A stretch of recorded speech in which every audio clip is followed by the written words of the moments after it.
All right, YouTube. Let's talk about WWDC and what I liked and what I didn't like. So, first, Mac OS. I'm going to do this out of order. So this isn't everything that.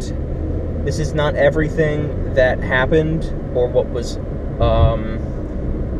This isn't like the order in which like they did iOS first, Mac OS, whatever. I'm not going to do that order. I'm going to go in what I liked and I guess didn't like. So, Mac OS. I hate the name High Sierra. I kind of get it though. You know, it builds off of Sierra, which is already a great operating system. I love the idea that they're adding AFS, Apple File System, to the operating system. I hope that that'll make things boot faster for people that have Macs that still have HDDs in them, whether that be older MacBooks that are 2012s or older, which they're probably going to end support for soon in terms of trying to make things better for them, or especially iMacs, because a lot of iMacs still have HDDs. So up until like recently, I'm not really familiar with the iMac line since I don't own one. I mean, I have one, but that's a video for another day. Anyway, so what else? So Mac OS was great. There isn't really anything that I care about that's new except for the Apple File System. You got to remember though, all of those features are already in Sierra. So for High Sierra, they really don't need to add anything. And I don't use my Mac like other people use their Macs anyway. And I think it's kind of hard to, because Apple, like the Mac batteries, especially all these new MacBooks, their batteries, I mean, you'll be surprised. If you use your Mac's battery a lot, it's going to wear down quick. My sister's, it has 930 cycles. The battery needs to be changed. It's incredible how much maintenance needs to be done. Now, I understand hers is older, but these new ones, which I don't know much about, a lot of these features are specific to these MacBooks. Like with AFS, when they did the Apple File System. Yeah, that's with a new MacBook Pro, not a MacBook Pro like me. So can a MacBook Pro, a mid 2012 model, but a 2014 for me because I had mine some custom parts, will it make a difference for me? You know, and I hope that it does. I hope it's not a waste of an update. I know for my 09 MacBook that I just got back into service, I've had it working for about a month or 2 months now. That Mac, I'm not going to upgrade to anything. I'm just going to keep it at El Capitan because none of the features in Sierra, like for example, that I like Night Shift will work for it. So I just use Flux, and then I actually like El Capitan because that operating system still allows iTunes to like take the colors of the album artwork and create a nice little thing. People hated that, and they actually are so happy that it's gone. Like, why not just give the consumer?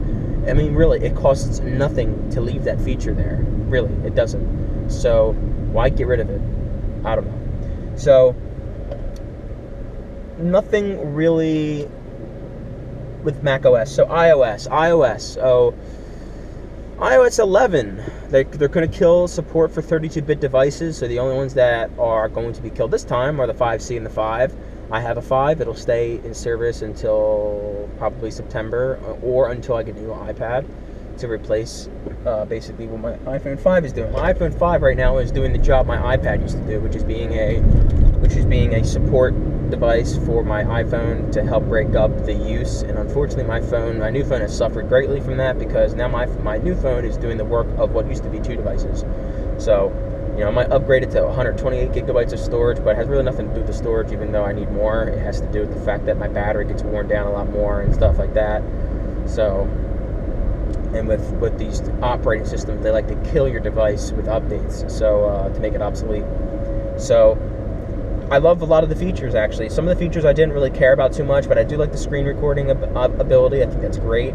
I think that other features like the lock, I wish they would leave the lock screen alone. Leave it alone. Leave it alone.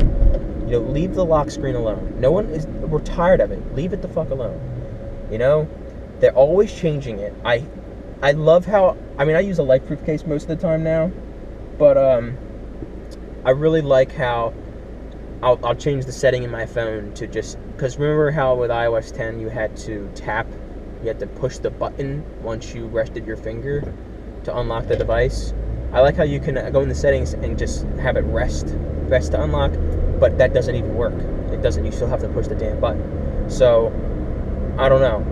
I wish they would just stop messing with it, because if anything, sliding to unlock was so much easier. I don't know. It's the fact, and a lot of people have said this already, that you have to use your home button so often now. And yeah, I've never seen that before. I've never seen a truck like that before. Anyway,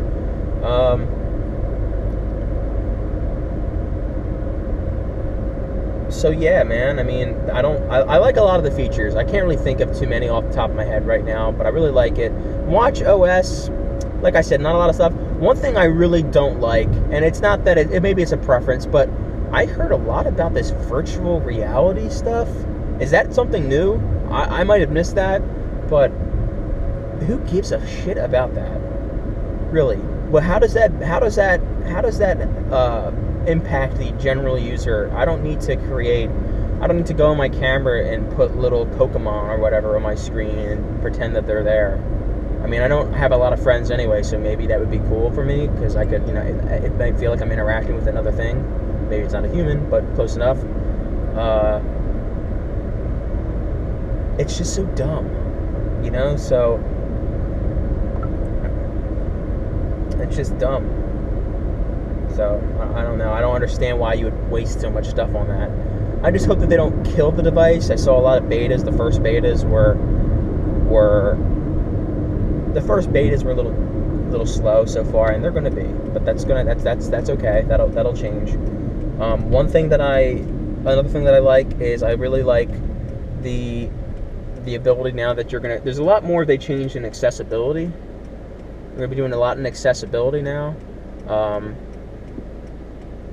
With different features, they're renaming things. Another thing that's really good is the storage. Now you're going to be able to see it a lot like Mac OS, and you're going to see it broken down into what is being used, whether it be music, audio, video, pictures. It's going to be better. You also have the ability to, rather than, because when you delete an app because of documents and data, even if the data comes back in like a week or two, because it accumulates so much, and Apple has yet to force developers to add a clear cache thing, like make it mandatory that you have to add a clear cache thing, which they won't do. But some apps will do it. You just gotta hope that they will. It's funny that the big apps like social media, which are the biggest ones, haven't really done that. I mean, Twitter has, but Snapchat and Facebook don't. They don't allow that.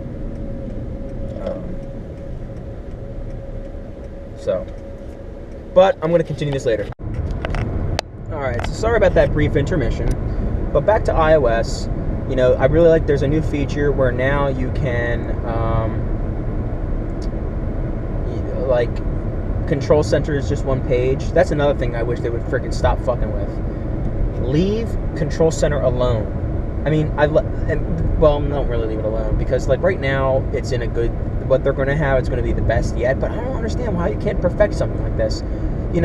It's always going to be about new features. Why just not give everything you can think of? I mean, I guess it's because no one ever thinks of this stuff, or they want to release it gradually so the product stays interesting. I don't know. But I really like that you can now customize the control center by, I really like that. The idea that I don't like is that there's I don't think that there's any words to describe what each function is. Another thing I don't like is that you can't, there's something else that you can't do,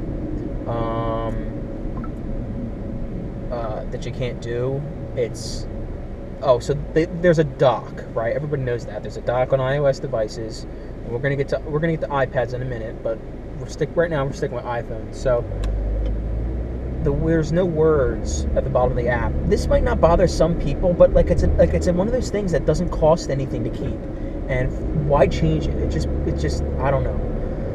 iPads have to be all right. So now we're going to move on to the iOS for Mac. For iPad. So iPad, there's the new dock. There's so much more you can do with Apple Pencil. If you're an artist, go watch one of those videos. I'm talking general use here, so don't watch this review. So we're talking, it's got some really nice features, the way that each of them stay together. So I guess with High Sierra, iOS for both, iOS 11 for iPad and iPhone, for those 2 devices or 3 devices, what people really hated was the fact that your messages couldn't sync. And this is something I really hope they fix. Generally, this would always fix itself, but now there's a dedicated thing to syncing these conversations together. So I hope that they do that, and it's going to happen. But you know, it's just there's the dock with certain iPads with the 10.5 inch. Now we're gonna get to devices. Okay, the MacBook Pros, not a fan, so I'll just skip this. Not a fan. I've never liked them anyway, so we're gonna skip this. So they're just upgraded the processors and stuff like that. They're still more hardware. Like it's nothing new with the hardware. So except for that. So let's get to iMacs. iMacs is probably the most thing I like. So the newest, one of the 21.5-inch models are now shipping with SSDs. Now I don't know for a fact if you can order one custom, and you say you want one of the lower tier, second tier, or third tier 21.5-inch, if you can get an SSD. Personally, I only think it's worth buying a computer only now if it's an SSD. Really, that's all I can think of. I really like what they did with them. The iMacs are great. Now, Apple makes 3 desktop computers. They make iMacs, they make the Mac Pro, which is like it's just a simple component. It just has the computer. You have to buy everything else separately, I think. And then you have the Mac Mini, which you might have even forgotten they even make them. And honestly, they're not really worth buying anymore. Unless you're like a really older person, it might be interesting to you, but still, you have to buy other stuff. So it's no surprise, unless you're a content creator, that the iMac is the #1 selling Apple desktop computer. And this is just how it is. And it's so bright. I would have guessed the same thing because it's all-in-one. What's bad about an all-in-one computer is that generally you can't upgrade them. So you can't really upgrade them aftermarket. Like you can't upgrade the RAM. Well, some of them you can. You can upgrade the RAM in the back.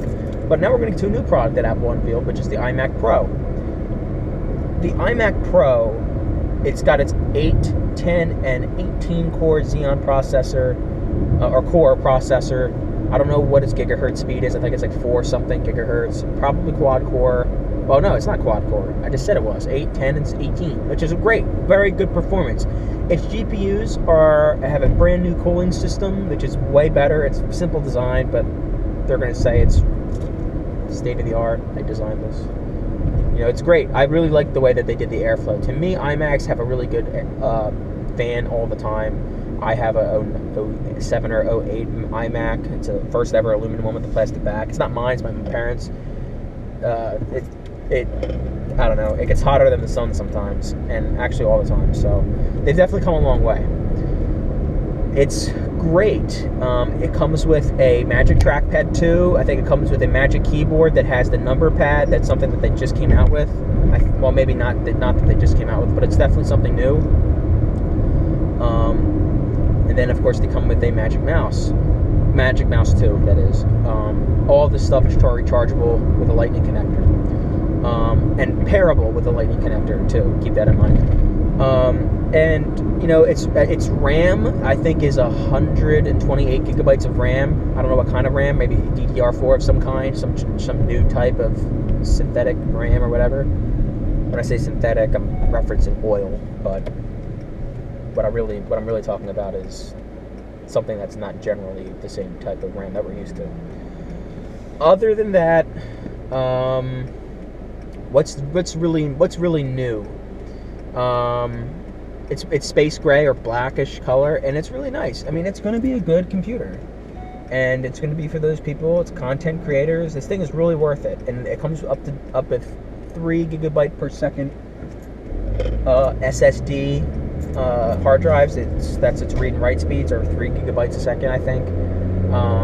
And it's SSDs. It comes with 4 terabytes. They start at $5,000, $49.99, or $499. You know what I'm talking about. It's $5,000 plus tax, and that's for the lowest end. Who knows how much the freaking highest end is going to be? Could be